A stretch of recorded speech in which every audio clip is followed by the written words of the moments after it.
Hi, it's Stacey Myers here from staceymyers.com, and in this video we're going to talk about how to get started with IGTV. Now you might be wondering what is IGTV, and basically it's a new long form sharing service that's provided by Instagram. And so basically it's a whole new app, but you can also watch it inside the app already. And people can now upload videos anywhere between 15 seconds and 10 minutes if you have an account, and then if you have a verified account or a larger Instagram account, you can upload videos up to 1 hour in length. Now, you don't even need to set up a new account or anything. It's all linked to your original Instagram account. And so what I'm going to do today is I'm going to show you on my phone how you're going to be able to set yourself up on there, and then also how you can use this new platform to upload videos for your business. So we'll go over to my phone and I'll show you exactly how to do that. Okay, let's get you started with IGTV. So you want to go to the App Store and download the app, of course, and then once you have it and you open it, it will look like this. So this is my other account. If this isn't the account you want to do, you can simply click on Switch Account and that will take you to the next one. Now, as soon as you have set up your channel, and it's one channel per Instagram account. So if you want more channels, you'll have to set up more Instagram accounts for yourself. And then as soon as your channel's set up, it's going to look like this. Now, one thing to note is that if you only want to watch the TV that people have put up, then you can do it simply through your Instagram account. You don't actually have to download the IGTV app. The IGTV app is, of course, you can watch it on there, but it's if you want to be uploading video for other people to watch. I'll quickly show you what it looks like on Instagram so you can see as well there if you're wanting to find people. So here we have Evan Carmichael's account. Now you see everything looks the same except down on the left hand side midway you now have this IGTV. So if I click on that, it's going to open up the stories that he himself has done. So, and what's great about these as well is because they're uploaded, you can pause them. You know, when you watch a live stream for the first time, if you're watching it live, you can't pause, or you have to like wait till later and go back. So I really like the fact that you can pause the videos on here. Now let's have a look at the page while we're here. So up the top, how to promote your products online. So there's the title of it. And then if I click on the title, you'll see we have this little drop down now which gives me the description. So my advice on how to market your products online for the best return on your investment.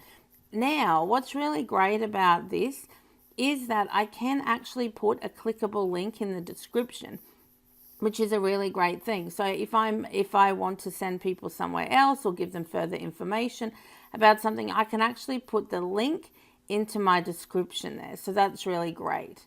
Now let's go and have a look at the other sections on here. So down the bottom it tells you the views, how many comments he's had. There's like the heart for you to heart it, the comments. If I click on the comment icon, you can see it shows me the comments that people have made. And then here, if I'd like to share it out with any of my people, I can do that. And then there's the three little dots beside it. Now here I can copy the link if I want to send people straight to it. I can report it or I can hide it. And then if I click browse again, it's going to bring this back up and show me the other stories that he's created. So as we can see thus far, he's created one. And then you can see here that I follow him. So if I wanted to unfollow him, I can do that also. So this is if you're looking at people's accounts from inside Instagram. Okay, so now we're back in IGTV, and you'll see there are a few different categories we can look at. There's the For You, which is what Instagram thinks that you might be interested to have a look at. And if you want to watch it, then you're just going to click on it. And then we have all the same options that we had when we looked at it, when we were viewing it in Instagram. So I'm not going to go through all of that. So yeah, we have the For You options. Then we have the following options. So these are people that I follow on Instagram who are already posting out on IGTV. Then we have the popular options. So these are the ones that IGTV think are popular and have lots of people watching. And then we have this great little thing here called continue watching, which I really like. Because I know sometimes when I watch a video, I don't have time to watch it all and I'd like to watch it later. But then I just never get around to it. So in here, you can see how much of each of the videos I've watched, and I can easily then go back and watch the rest of the video. So these are the categories we have down the bottom here. And then you can search as well. So up here, I can search for a username if I want to search for a username, or just say I'm looking for marketing. I can also search for a particular word. And it shows me then the channels that talk about marketing have marketing, either as their username or in their description on Instagram. So it's worth having a look at what your description on Instagram is, so that you can have a look and see if you're using some good keywords so people can find you when you posted onto your IGTV. There are a few other things for us to look at now. So down here you've got a picture of me or a picture of you and a picture of a cog. So if we click on the cog, this takes us to your settings. And then if we go back and click on the picture of yourself, it takes you to your account area inside of IGTV. And it gives you your name, and all of this is pulled from Instagram. So your followers and your description inside, and then it also shows you any videos that you have uploaded. And as you can see, I've uploaded one video so far. Now if I click on this video, it's going to open and start playing, but then I can look at some information in here. So it tells me we've had 23 views and 2 comments, and now I can have a look and see at the comments. And then I can share it out. These are exactly the same things that we could do before when looking at others. Now, the bit that we can only see for ourselves, if we click on the 3 little dots here, it opens up. We can delete our video if we don't want it up there anymore. We can copy the link and we can view insights. So insights is quite a good thing to know if you're to look at, to know if your videos are doing any good. So if we view the insights, we can see there have been 23 views, 3 likes and 2 comments. And then it also tells you your audience retention rate. So this is a good indicator, so you know like what you want to work on to improve your videos. So you can see when the drop off is. Now as far as the percentage rate goes, I'm not sure what a great one is. I've seen anywhere from like 4% on the videos I've watched. What I would be looking at for myself is just how to improve my videos every time I do them. So the insights are very useful and they come up as soon as you have posted your video.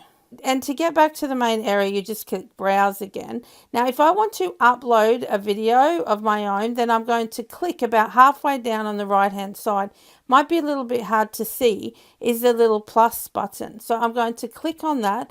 Once I've clicked on that, you see it's going to take you through to my camera roll. So then I can upload any video that I have there. So I'm going to just use this one as an example. And so basically it shows you the video. You can play it and look at it if you want to first, and then just click on next. Now in here is where you get to add the title and the description. What I find is easier is if you type it like in notes or somewhere on your phone, and then you can copy and paste it without having to like try and type it on the little screen here. You can have it available on your Facebook page if you want it to post there as well, which is a great little add-on if that's what you're interested to do. Now, as far as the cover images go, there's a couple of things you can do. So I can edit the cover. So I can keep the cover I have now, or I can upload one. So if I want to upload, I can upload from my camera roll, or I can choose a cover from the video. So if I choose a cover from the video, it gives you a few different options that you can choose from. So I'll take this one. Or if I want to edit it and have one of my own, I can upload from my camera roll. And what I've done is I've created this one. So it's on brand for me, and it's a template. So every time I upload a video, I can change the text. If you're wondering, I made it in Canva. So basically I did it on Canva desktop, and then I've opened it in Canva on my phone. And it's completely up to you whether you want to use an image or just use a picture from your video. I'll probably vary those things depending on what my video is about. So they're two easy ways that you can pick whatever cover image that you want to have. And I want you to keep something in mind. I'm not going to post that, but I want you to keep something in mind. Look at where the titles are and the usernames are on people's, when you're scrolling through to view what you want to view, because this is what you want to keep in mind when you're creating your graphics. Because if we have a look at some of them, like here, this one that has belly bloat, you can barely read it because where they have positioned it is right down the bottom. So make sure that you're keeping that in mind if you're creating your own graphics. See here again, it's a little bit difficult to see. The other thing I definitely do would be putting an image on yourself on there so people actually know who it is that they're going to be talking with once they click on it. One interesting thing I saw was with Chris Ducker. You'll see down the bottom you can't read it. But if you click on his, what he's doing is he's actually using a horizontal video inside this vertical format. So what he's done is he's covered the top and the bottom of it. Now, I think we should be following the platform that we're on. Like if this is for vertical content, then we should mostly be using vertical content. But what he's done, which is really probably great thinking, is he's taken content that he already had, potentially for YouTube or somewhere else that's got it's really good quality video, and he's been able to upload this practically instantly as soon as IGTV launched. And so he could be getting this going now before he starts really putting together a strategy for what he's actually going to do on IGTV. So if you have content that you can use, it's not a bad idea to do it this way, but it wouldn't be the only way I would use it. You also want to be doing the vertical format for what this platform was actually created for. So there you go. Everything you need to know to get yourself started using IGTV. Now, I'd love to hear what you're going to use it for, so let me know in the comments below and feel free to leave a link to your Instagram account and I'll come and check it out. Now, if this video has been of value to you, I'd love for you to subscribe and then you can hit the little bell and you'll get notified the next time I upload a video. And of course, a like never goes astray. See you in the next video.